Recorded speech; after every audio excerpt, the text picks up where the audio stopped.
The world's two largest economies are poised on the brink of a diplomatic moment that could reset the tenor of US-China relations. In just a few hours, President Donald Trump and President Xi Jinping will face one another in Busan, South Korea, for what is billed as a high-stakes meeting lasting 3 or 4 hours, according to the US leader himself. It is their first face-to-face encounter since 2019, and the first time the two leaders will meet since President Trump launched his sweeping trade war on China nearly 2 years ago. The timing could hardly be sharper. A tariff deadline looms on Saturday. Trade flows are strained, global supply chains are jittery, and rare earths, key to electric vehicles, jets, computers and smartphones, have emerged as a new flashpoint. In the lead-up to the summit, the Chinese embassy told US media that as it pertains to the China-US soybean trade, the United States should take positive measures, cancel unreasonable tariffs, and create conditions for expanding bilateral trade. That statement underscores the agricultural dimension of this showdown. China had halted roughly $12 billion in soybean purchases from the US, just one example of the collateral damage of spiraling trade friction.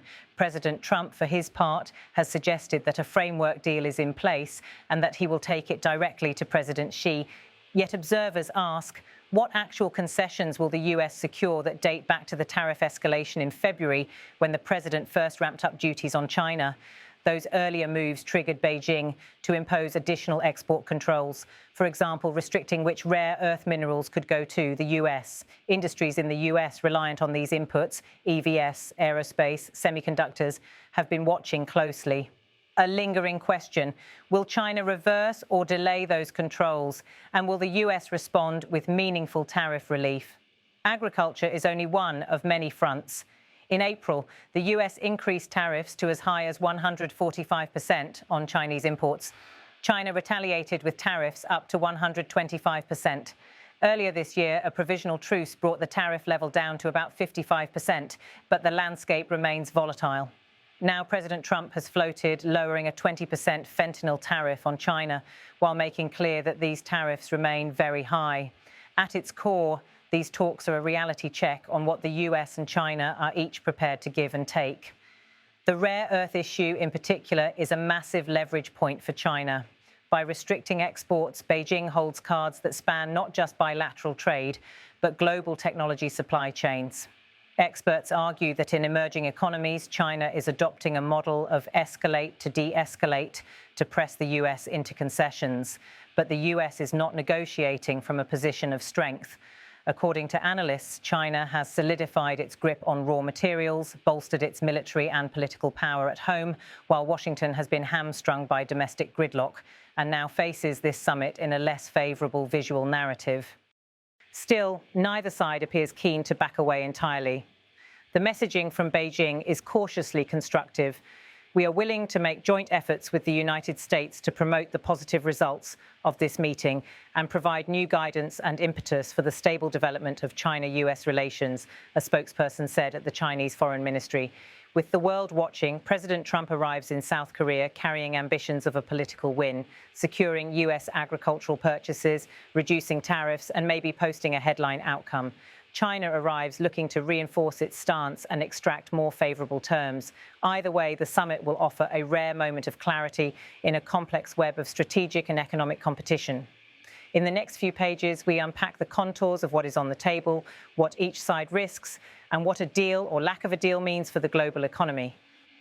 These are the hidden linchpins of modern tech and defense. China, in response to US pressure, announced sweeping export control measures targeting goods, with trace amounts of Chinese raw materials embedded in them. The ripple effects threaten smartphone makers, aerospace manufacturers, and EV producers alike. A key goal for the US is a clear commitment from China to ease or delay those controls. President Trump has deployed tariffs as a strategic lever.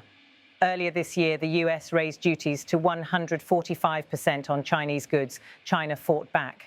A temporary peace saw tariffs recede to around 55%, but the underlying war remains.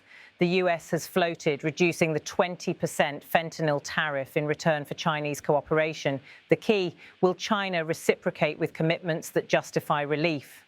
China's decision to halt US soybean purchases amounting to billions of dollars became a pointed symbol of economic warfare. The US side wants China to reopen purchases, remove tariffs, and lighten the strain on American farmers. The Chinese embassy statement underscores that this remains a live bargaining point. Beyond raw materials and agriculture lies the high-tech battleground. The US seeks limits on Chinese access to advanced semiconductors, AI systems, and defense-relevant goods. China wants relief or restraint on US export controls in return.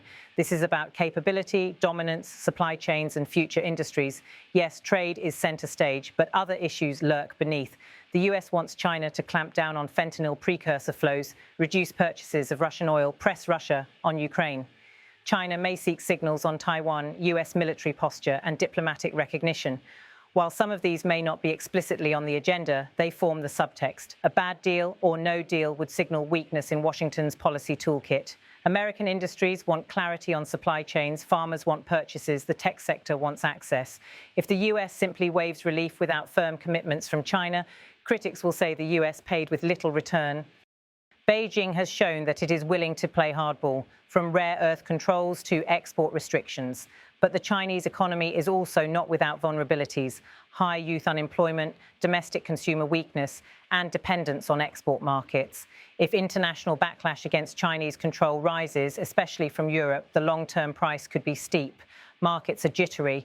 A breakthrough deal could calm trade fears and restart global commerce. A collapse could accelerate supply chain decoupling, push firms away from China, raise costs for consumers, and shake investor confidence. Analysts call this meeting one of the most consequential for the global economy in years. Whether the Chinese side offers concrete steps to delay or roll back rare earth controls, whether the US formalizes reductions in tariffs, for example, the 20% fentanyl tariff, in return, whether China resumes bulk agricultural purchases from the US, especially soybeans, whether the US demands tech export relief, and whether China offers any movement, whether the meeting produces a joint statement or merely a framework agreement. A lot depends on how binding and detailed the commitments are. Whether Taiwan, Russia, North Korea, or other strategic issues seep into the talks or remain sidelined, but their mention adds complexity. Whether the visual narrative plays out. If Trump arrives with domestic turbulence and Xi projects power and stability, the optics may favor Beijing, even if the deal seems nominal. This is not just another summit. It marks a potential inflection point in US-China relations and, by extension, global order. The US and China have intertwined economies, yet increasing competition for technology, raw materials, and global influence. Supply chains are being re-engineered. Nations around the world watch carefully because the tectonic plates of trade, geopolitics, and investment are shifting. A stable US-China relationship matters because decoupling would raise costs, fragment markets, and destabilize alliances. A reset here could temper the worst of the trade war, reintegrate supply chains, and offer relief to industries and consumers from both sides.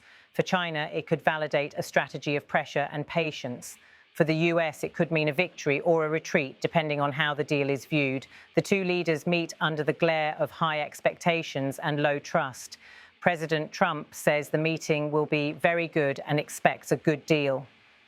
The Chinese side says it is ready to work towards positive results, but agreements on paper will only matter if they contain enforceable commitments, timelines, transparency, and verification. As the clock ticks down to the tariff deadline, the question remains: will the two sides arrive at a true deal or simply a symbolic gesture? Will concessions be meaningful or mostly cosmetic? Ultimately, the world won't just watch what's said, but what's done. In Busan, the dinner lights will dim, the cameras will flash, and two world leaders will shake hands for a photo. But the real outcome will play out in boardrooms, factories, shipping lanes, and fields, not just in the summit room. If the world breathes a sigh of relief, we'll look back on this as the moment tension eased. If not, then this may go down as the moment a major turning point was missed. Either way, the geopolitical and economic stakes have never been higher.